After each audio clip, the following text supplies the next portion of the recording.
Hello and welcome to this episode of the Future of Work podcast, where we discuss the changes and challenges facing the world of work. I am Martin Murphy. We have with us today a very special guest, the ILO's Director-General, Gilbert Houngbo. DG, welcome to the Future of Work podcast. A pleasure to have you with us. We have a lot of things to talk about during this podcast. As we know, the International Labour Conference opens on the 3rd of June here in Geneva, and the ILC is often compared to the International Parliament of Work. And it's set to take place at a time when the world of work and the global economy are once again facing many challenges. Now, we will discuss the conference more in detail later on, but first, I would like to look at the current situation of employment around the world. The ILO's latest update of the World Social and Employment Outlook estimates that the global unemployment rate in 2024 will be 4.9%. This is a decline from the 5% rate recorded in 2023, and it's also a more positive outlook than the previous ILO projection for global unemployment in 2024, which was set at 5.2%. DG, what is your reaction to what appears to be some positive news? First of all, thank you for receiving me today. In fact, I'm not surprised. What we see happening is that globally, there is a recovery since COVID. We mentioned that back at the earlier stage in the year, in January, that the world is recovering in terms of the labor market. Yes, our estimate back then was about 5.2%, the global unemployment rate, which now clearly is down to 4.9. So somehow, let's put it this way, it's good news that we have less and less unemployed people. However, when you start unpacking those global statistics, that's where it could be a bit troublesome. First of all, we know that although the global unemployment, in the last year and a half, 2 years or so, ILO has been measuring what we call the job gaps. And that which include, in addition to people registered as unemployed, include also people that have given up looking for jobs. And that's still, we talk about 402 million, which is quite huge. We're also talking about the gap, the inequality, increasing inequality between men and women, and inequality between the region deepening. So in quantity, maybe things are kind of quote-unquote good news. But when you start looking at the quality, it's really troublesome. Now, some of the issues that you mentioned just now will be discussed at the International Labour Conference. We call it the World Parliament of Labour. And of course, we have a very full agenda. One of the things which is different in this International Labour Conference is that the Global Coalition for Social Justice will hold its first forum on the 13th of June. Can you tell us a little bit more about the coalition, where it's at, what the purpose of it is, and also why is it a coalition that includes not only traditional ILO stakeholders, but also non-traditional stakeholders?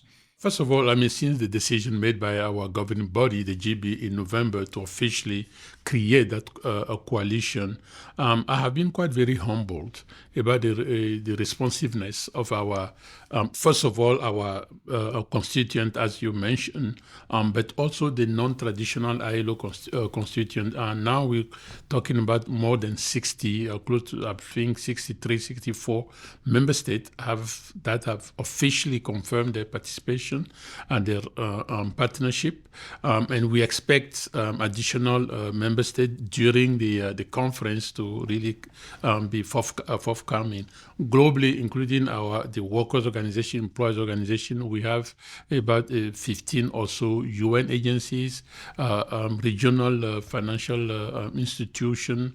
We have NGOs, international NGOs. We have WTO from the economic world, the Oxfam of this world, and the academic.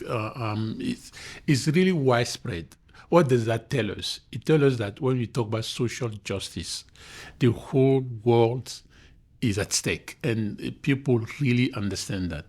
Of course, it's also, we talk about labor is not a commodity. So I do believe that the beginning of social justice is to have a dignified work, a dignified job, a decent job on that.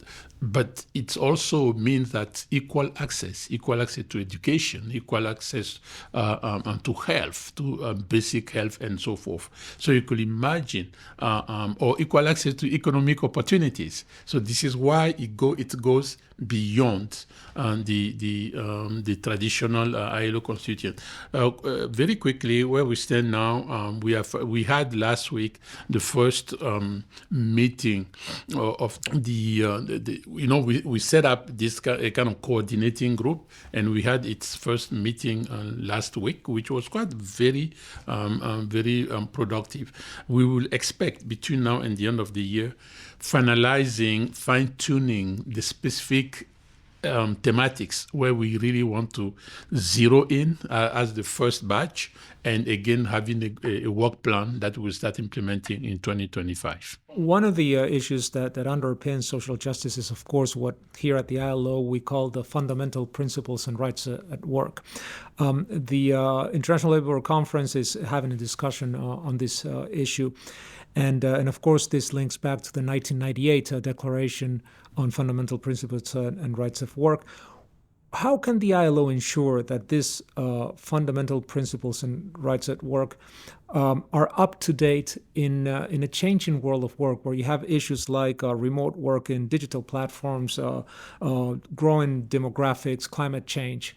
Of course, we are in a world today where everything is moving at a very, very fast pace. I mean, in addition to what you mentioned, you also have to add the artificial intelligence, particularly the Gen AI. All of that brings us to make sure that we in ILO, we are also up to date. This is why we have this recurrent discussion, to have this opportunity. That's where the expression you use at the beginning of being the Parliament of Labor comes to play. So for all our constituents to be able to exchange, to dialogue, to debate, to agree, to disagree, so we can really come to a way forward in responding to the new challenges that we are facing. So we are expecting a very, very big discussion. And we think that for us in ILO, out of that, it will also give us some guidance, and particularly at the time where we are working on our strategic plan for the next 4 years. The ILC will also hold a first standard-setting discussion on protection against biological hazards. Why do we need a new international standard? And we don't know what that international standard will be, right? But why do we need a new international standard on biological hazards at work in particular? You see, it's important to keep in mind that we know that we have a lot of sometimes criticism, that there are too many or too much standards, and the word that we don't need more standard, and etc.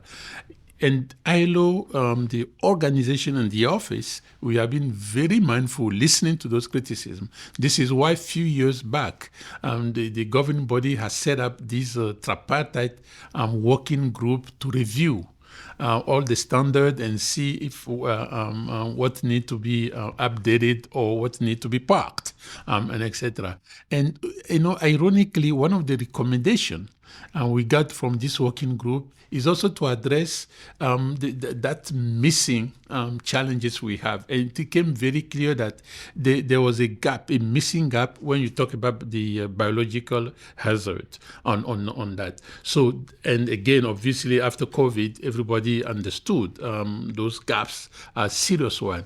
So it's in response to this request by the working group that has been reviewing it. So it's going to be a double discussion. We're going to have the first discussion this year, which will continue next year, 2025. And by then, we will see what type of instrument could be best fit to address. The most important from what I see is to ensure that we all agree on those gaps that have been identified, and ensure that the final recommendation, the final resolution respond to that shortcoming. The ILC, of course, does many things. It has different committees. One of them is the Committee on the Application of Standards. We're not going to talk about that. It's a different thing. But there is another very interesting general discussion that's taking place, which is on decent work and the care economy. Why does the ILO need to turn its attention to this issue? Why is better protection of care economy workers, who are predominantly women and migrants, needed? Of course, there's a lot of issues and opportunities around the whole care economy. When you talk about care economy, you talk about domestic workers. And when you talk about domestic workers, we talk about gender, because predominantly is close to 70-75% are women. You talk about salary pay gap between women and men. You talk about migration. You talk about aging population. You talk about secular labor migration.